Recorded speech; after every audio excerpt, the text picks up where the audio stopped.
नमस्कार, MLAG.com पर आपका स्वागत करते हैं और मैं हूं आपका साथी प्रदीप सचदेवा। जींद का उपचुनाव जहां सबकी नजरों में है, सबकी नजरों का केंद्र बिंदु बना हुआ है, वहीं यहां के उम्मीदवार भी कम केंद्र बिंदु नहीं हैं।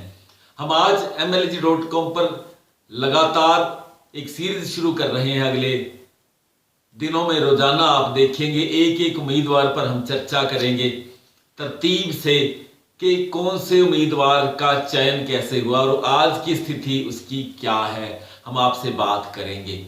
आज हम जिसके बारे में बात कर रहे हैं वो उम्मीदवार हैं इंडियन नेशनल लोक दल के उमेद सिंह रेडू। उमेद सिंह रेडू का जिस तरह से चयन किया गया इंडियन नेशनल लोक दल द्वारा, वो बड़ा हैरान करने वाला था।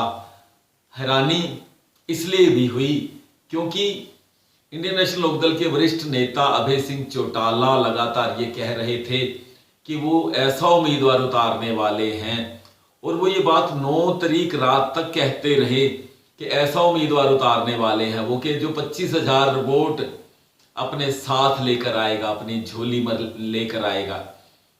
और जैसे ही परिस्थितियां बनी और जिस तरह से उमेद सिंह रेडू को उम्मीदवार घोषित किया गया, तो हैरानी सबको हुई, अचरज सबको हुआ, क्योंकि उम्मीद नहीं की जा रही थी कि उमेद सिंह रेडू का उम्मीदवार बनाया जाएगा। चर्चाएं जो चलती रही, जो शगुफे चलते रहे 10 तारीख से पहले, इस उपचुनाव में शगुफों का दौर लगातार चलता रहा। और वैसे तो ये लोकतंत्र के लिए अच्छी बात नहीं है, लेकिन कौन कहां जाएगा, क्या समीकरण होंगे, इन पर ही चर्चा होती रही, सिवाय इसके कि जींद के मुद्दों पे चर्चा होती। लेकिन जो हुआ है वही हम आपको बता रहे हैं। और ये इस चुनाव का सच भी है, भारत देश के उन चुनावों की तरह जो जिनका आधार जब चुनाव का अंतिम चरण आता है वहां आते आते ये जातीय चुनाव हो जाते हैं। और राजनेताओं को ये सूट करता है क्योंकि इस तरह से वोट लेना आसान उन्हें लगता है, बजाय इसके के काम करके उसका इनाम लिया जाए। चलिए हम बात कर रहे हैं इंडियन नेशनल लोकदल के उम्मीदवार उमेद सिंह रेडू की। उमेद सिंह रेडू, हालांकि ये माना जा रहा है कि दूसरे उम्मीदवारों के मुकाबले में, क्योंकि बहुत भारी भरकम उम्मीदवार यहां पर आ गए हैं जींद में, और खास तौर पे जिस तरह से 9 तारीख रात को 12 बजे जो फैसला कांग्रेस पार्टी ने लिया और रणदीप सिंह सुरजेवाला को जिस तरह से उतारा गया, उससे चुनाव बड़ा ही हाई लेवल का चुनाव हो गया, बड़ा चुनाव हो गया है। हरियाणा के बड़े चुनावों में इसकी गणना हमेशा होगी, चाहे परिणाम इसका कुछ भी हो। दिग्विजय सिंह चौटाला, दुष्यंत चौटाला पहले से ही सक्रिय थे, उन्होंने अपनी तैयारी पहले से ही कर रखी थी यहाँ के चुनाव, और उनकी तो पार्टी का जननायक जनता पार्टी का गठन ही यहीं हुआ था पांडु पंडारा की भूमि पर, इसलिए वो तो उम्मीदवार थे। और तीसरे उम्मीदवार भी कम महत्वपूर्ण नहीं है, वो जो हरिचंद मिड्डा जी के पुत्र डॉक्टर मिड्डा जो उम्मीदवार है भारतीय जनता पार्टी की, वो भी कम महत्वपूर्ण उम्मीदवार नहीं, क्योंकि उनके पिता 2 बार यहां से विधायक रह चुके हैं और अब वो भाजपा में हालांकि चले गए 2 महीने पहले ही, लेकिन उन्हें टिकट देकर भी भाजपा ने जो एक गेम खेली है, एक जो पत्ता फेंका है, वो भी कोई तुरुप से कम पत्ता नहीं है, क्योंकि उनका पारिवारिक एक जनाधार यहां पर है। ऐसे में उमेद सिंह रेडू के क्या मायने हैं? उमेद सिंह रेडू इंडियन नेशनल लोकदल की खोज है, अभय सिंह चौटाला की खोज है।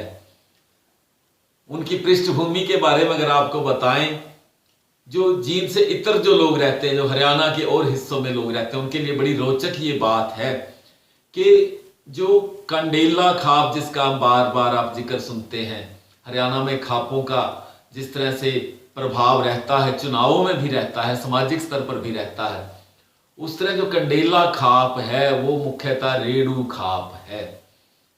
इसमें जो रेडू गोत्र है जाट समाज की, वो सबसे ज्यादा बड़ी संख्या में यहाँ के जनसंख्या है इस खाप में, और इस खाप के जो गांव है उनमें ज्यादातर रेडू जाति के लोग रहते हैं। हालांकि कुछ संख्या गोयत जाति की भी है इस कंडेला खाप में, और कंडेला खाप से जुड़ा हुआ उम्मीदवार है उमेद सिंह रेडू।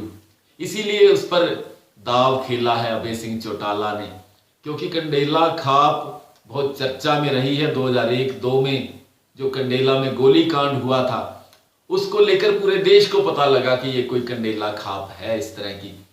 लेकिन लगातार चर्चा में रहने के बावजूद और ओम प्रकाश चौटाला जी के शासनकाल में हालांकि कंडेला का वो गोलीकांड हुआ था, उसके बावजूद इस खाप को साधने के लिए हर किसी ने अपने अपने तरह के प्रयोग किए हैं। उन प्रयोगों में से एक है अभय सिंह चौटाला का ये प्रयोग। उन्होंने उसी खाप के जो सबसे बड़ी जनसंख्या वाली गोत्र है, उन्हीं में से उमेद रेडू को जो वो लेकर आए हैं, जिन्हें अब मेदू ठेकेदार के नाम से प्रचारित किया जा रहा है, बिल्कुल स्थानीय उम्मीदवार बताया जा रहा है। और अभय सिंह चौटाला तो यहां तक कहते हैं कि उन्होंने जींद की पगड़ी जींद के कार्यकर्ता के सर पर रखी है और बाकी सभी उम्मीदवार बाहरी हैं। उनका ये दावा तो ठीक है, लेकिन ये केवल राजनीतिक बात तो नहीं रह जाएगी, क्योंकि अभी तक जो चुनाव है उमेद सिंह रेडू का, वो जहां से शुरू हुआ था वहीं खड़ा है, वहां से आगे नहीं बढ़ पाया है उमेद सिंह रेडू का चुनाव।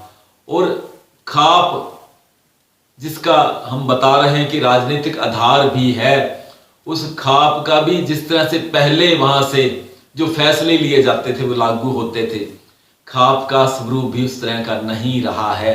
उसका सबसे बड़ा कारण है कि जो इस खाप के अध्यक्ष हैं टेकराम कंडेला, वो भारतीय जनता पार्टी में हैं और वो टिकट के चाहवान भी थे। उनका अभी तक स्टैंड कुछ पता नहीं लग पाया है, उन्होंने अभी तक साफ नहीं किया है कि वो क्या करेंगे। नाराज भी बताए जा रहे हैं भारतीय जनता पार्टी से, लेकिन अभी तक उन्होंने कोई इस तरह की नाराजगी बहुत मुखर होके व्यक्त नहीं की है। और क्योंकि वो भाजपा में हैं, उनके रुख पर भी निर्भर करेगा कंडेला खाप के 28 गांव और खेड़ी जो है उनके 9 गांव, इस तरह 37 गांव की ये खाप है और बहुत बड़ी संख्या होती है 37 गांव एक विधानसभा में।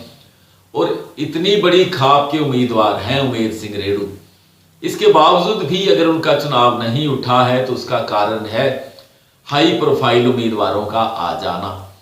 रणदीप सिंह सुरजेवाला की बहुत चर्चा हो रही है और दुष्यंत चौटाला की पार्टी के उम्मीदवार दिग्विजय सिंह चौटाला बहुत चर्चा में है। और जिस तरह से उन्होंने मीडिया का इस्तेमाल किया है, सोशल मीडिया का इस्तेमाल किया है, उसमें भी बहुत आगे चल रहे हैं अपने चुनाव प्रचार में। ऐसे में रेडू अभी तक अपने चुनाव प्रचार में पिछड़े हुए हैं, उनका चुनाव प्रचार उठ नहीं पाया है। उनका चुनाव प्रचार उठने के लिए जो आज के दिन में सबसे चर्चित बात है वो ये है, अभय सिंह चौटाला पिछले 3 दिन से कह रहे हैं कि पार्टी के सुप्रीमो और पूर्व मुख्यमंत्री ओम प्रकाश चौटाला जी पैरोल पर आने वाले हैं। इसके लिए तिथि भी बताई गई है कि 23 तारीख को उन्होंने दावा किया है अभय सिंह चौटाला ने कि ओम प्रकाश चौटाला आ जाएंगे और उसके बाद वो सीधी सीधी बात करेंगे, वो मतदाताओं को बताएंगे कि उनका उम्मीदवार कौन है।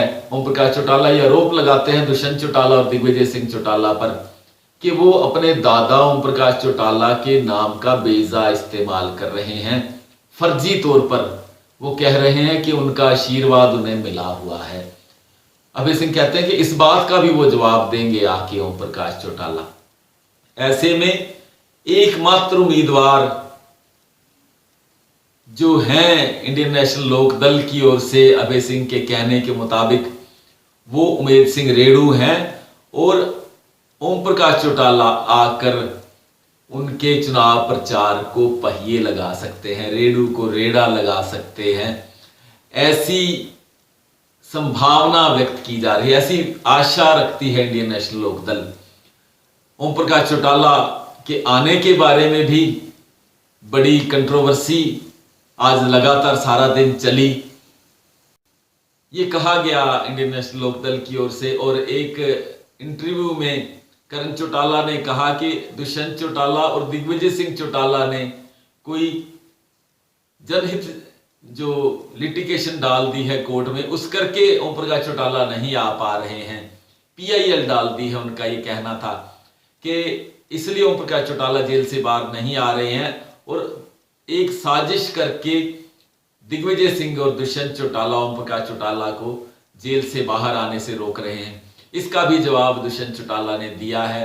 उन्होंने कहा है कि उनके दादा हैं लेकिन अब राजनीतिक राहें अलग अलग हैं, वो कैसे रोक सकते हैं। उन्होंने पलटवार इस पर किया है और कहा है कि अगर वो बीमार हैं तो इसमें उनका क्या रोल है, क्या भूमिका है। वो तो चाहते हैं कि सभी पार्टियों के नेताओं की तरह ओम प्रकाश चौटाला भी आए और उन्होंने तो तंज भी कसा है। उन्होंने कहा कि उनकी पार्टी की साख का सवाल है ये वाला चुनाव, इसलिए उनको तो आना ही चाहिए। एक तरह से दुष्यंत चौटाला चुनौती दे रहे हैं कि वो भी आए तो कोई फर्क नहीं पड़ता। उन्होंने हालांकि बड़े सॉफ्ट लहजे में, नरम लहजे में कहा है कि दूसरी पार्टियों के नेता भी जिस तरह से आएंगे, अमित शाह भी आए, नरेंद्र मोदी भी आए, राहुल गांधी भी आए और ओम प्रकाश चौटाला भी आए, इससे क्या फर्क पड़ता है। लोकतंत्र में सभी को वोट मांगने का अधिकार है, अपनी अपनी बात कहने का अधिकार है। ऐसे में उमेद सिंह रेणु की उम्मीद जो है वो है ओम प्रकाश चौटाला। 23 तारीख को अगर ओम प्रकाश चौटाला आते हैं और वो जिस तरह से प्रचार करते हैं और जिस तरह से उनका प्रभाव है हरियाणा की राजनीति में, बहुत प्रभावशाली नेता हैं और जिस तरह से वो अपनी बात को रखते हैं, बड़े प्रभावशाली ढंग से रखते हैं, उससे उमेद सिंह रेणु को क्या लाभ मिलेगा ये आने वाला वक्त बताएगा।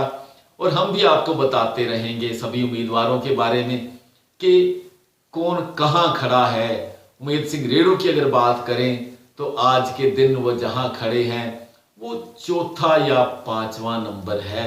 इससे आगे बढ़कर वो पहले नंबर पर कैसे पहुंच जाएंगे ये तो आने वाला वक्त ही बताएगा। हम भी आपको बताते रहेंगे जैसे जैसे घटनाएं होंगी और जैसे जैसे आकलन होकर जो हमारे साथी फील्ड में हैं, जो पत्रकार साथी वहां पे ग्राउंड जीरो पर हैं, जैसे जैसे वो हमें आकलन करके बताते रहेंगे, हम आपको बताते रहेंगे। बहुत बहुत धन्यवाद।